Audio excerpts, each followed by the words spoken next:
वहीं दिल्ली से पटना पहुंचे केंद्रीय मंत्री जीतन राम मांझी ने कई मुद्दों पर बेबाक बयान दिए। दरअसल जीतन राम मांझी ने एक बार फिर केंद्रीय मंत्री चिराग पासवान पर हमला करते हुए कहा कि चिराग का चाल और चरित्र सभी जानते हैं। वहीं बीड़ी वाले बयान पर कहा कि यह कांग्रेस की मानसिकता दर्शाती है। साथ ही जीएसटी के फैसले को ऐतिहासिक कदम बताया। एनडीए में सीट शेयरिंग का कोई झमेला नहीं है। जो हेडक्वार्टर से लोगों को आदेश मिलेगा वो मान्य होगा और वो हम समझते हैं राष्ट्रपति जो उपराष्ट्रपति का चुनाव है उसके बाद ये बातें होगी। ऐसी ज़रूरत हो सकती है कि सभी सीट पर लड़ना पड़ जाए और स्वाभाविक भी है।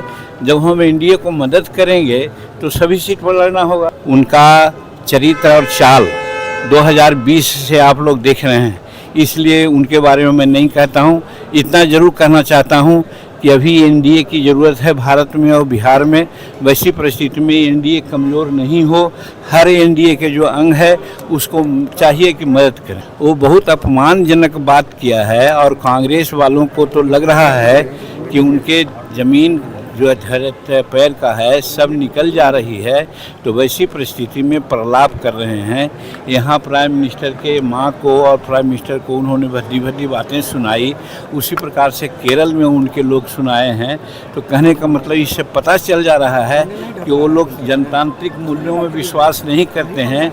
वो कुछ गलत ढंग की बात प्रचारित कर करके अपने को स्थापित करना चाहते हैं। इतना बड़ा सौगात गरीबों के लिए कभी नहीं दी गई थी और ख़ास करके जब दिवाली और दशहरा मनाने जा रहे हैं हम लोग, उस समय आपने देखा है कि जो 28% का स्लैब था और 12% का स्लैब था उसको कर दिया गया है 18 और 5, और उसमें भी दर्जनों ऐसे जिनिस हैं जिन पर 1 पैसा का भी जीएसटी नहीं लग रहा है, जीएसटी।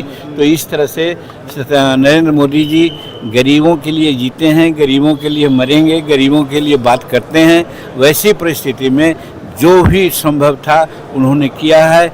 इससे एक तो हमारा जितना महंगाई है, महंगाई का मुद्दा लोग बनाते थे, वो मुद्दा साफ होता है।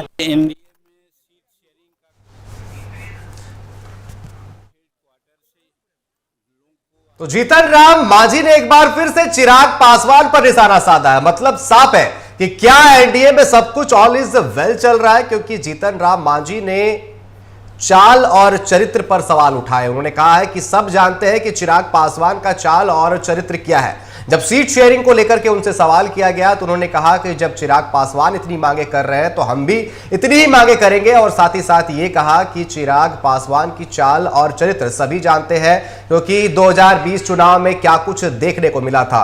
और इसी पर जहां चर्चा के लिए हमारे साथ पटना संवाददाता राजीव कंवल हमारे साथ लाइव जुड़ चुके हैं। राजीव, जिस तरीके से एक बार फिर जीतन राम मांझी ने तंज कसा है और चाल और चरित्र पर सवाल उठाया है कि जनता जानती है कि चिराग पासवान की चाल और चरित्र क्या है, क्या सब कुछ ठीक चल रहा है एनडीए में, सब कुछ ऑल इज वेल है। इस बयान के बाद तो यही देखने को लग रहा है कि सब कुछ ठीक नहीं चल रहा।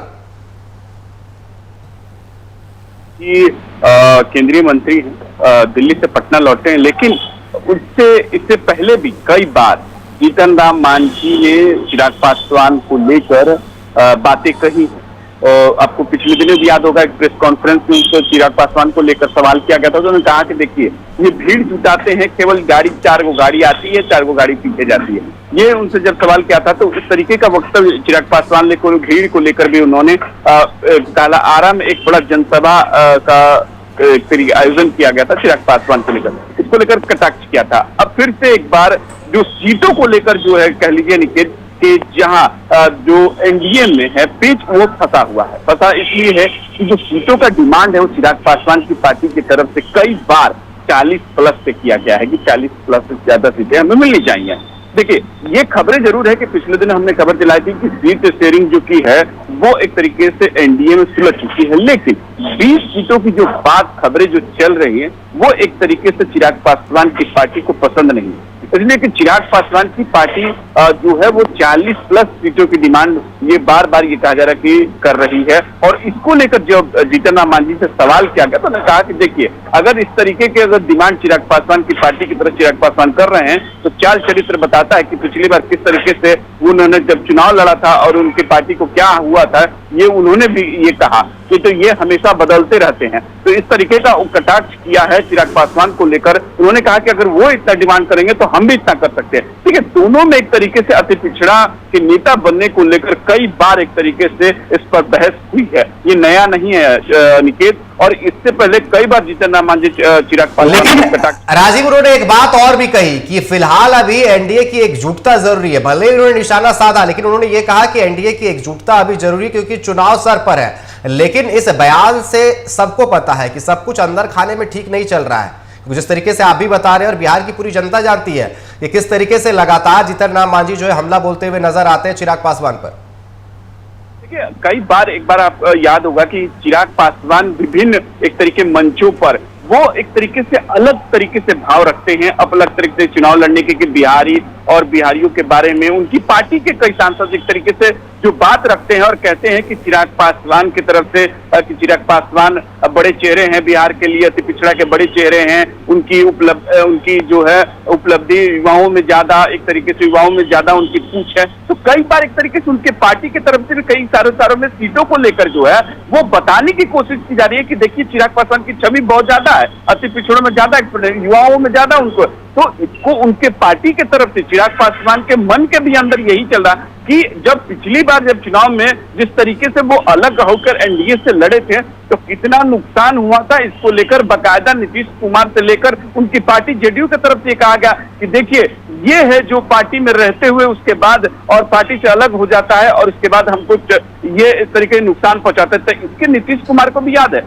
तो इस तरीके का जो अब अगर चुनाव से पहले ठीक चिराग पासवान और चिराग पासवान की पार्टी अगर इस तरीके से कर रही है तो कहीं ना कहीं एनडीए को इसको नुकसान होगा। और उसी को लेकर जीतन राम मांझी कह रहे हैं कि देखिए अगर इस तरीके से अगर चिराग पासवान करेंगे तो एनडीए की जो एकजुटता है उसमें कहीं ना कहीं कमी आएगी। तो वो भी उन्होंने कहने की कोशिश की कि पहले एकजुटता बनाया जाए, चुनाव लड़ा जाए और सीटों को बंटवारा हो जाएगा, बैठकर सब कुछ एक तरीके से जो एनडीए घटक दल, एनडीए के बड़े नेता हैं वो मिलकर जुलकर सब ये संभाल लेंगे। लेकिन चिराग पासवान और उनकी पार्टी के तरफ से ये बार बार जो डिमांडों की जो फहरिस्त बढ़ रही है और जो महत्वाकांक्षा एक तरीके कह लीजिए निकेत की महत्वाकांक्षा जो है वो चिराग पासवान की पार्टी और चिराग पासवान को लेकर जो बढ़ रही है वो कहीं ना कहीं एक तरीके से एनडीए के लिए घातक हो सकता है कि बार बार सीटों का डिमांड विभिन्न प्लेटफॉर्मों पर किया जाए। लेकिन इसी को लेकर जीतन मांझी इशारों में एक तरीके से कटाक्ष किया है कि इस तरीके का डिमांड ठीक नहीं है एनडीए घटक दल के लिए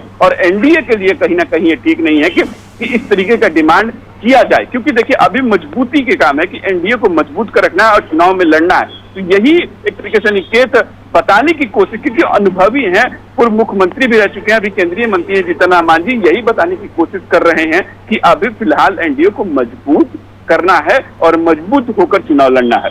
जी बिल्कुल, अब देखने वाली बात होगी कि क्या ये खींचतान और तंज जो है कहीं डैमेज ना कर दे एनडीए को। फिलहाल आपका हमारे साथ जुड़ने के लिए और तमाम जानकारी देने के लिए आपका बहुत बहुत धन्यवाद। तो जिस तरीके से लगातार आपको बता दें कि जीतन राम मांझी जो है तंज कसते हुए नजर आ रहे थे और ऐसे में आपको बता दें कि एक बार फिर से उन्होंने तंज कसा है। अब बढ़ते हैं अगली खबर की तरफ। दरअसल आपको बता दें कि राजधानी पटना में मंत्री जनक राम ने प्रेस वार्ता का आयोजन किया। इस दौरान मंत्री जनक राम ने कांग्रेस पर जमकर हमला बोला। वहीं मंत्री जनक राम ने कहा कि महागठबंधन के नेता बिहारियों को बिहार के बाहर अपमानित करते हैं।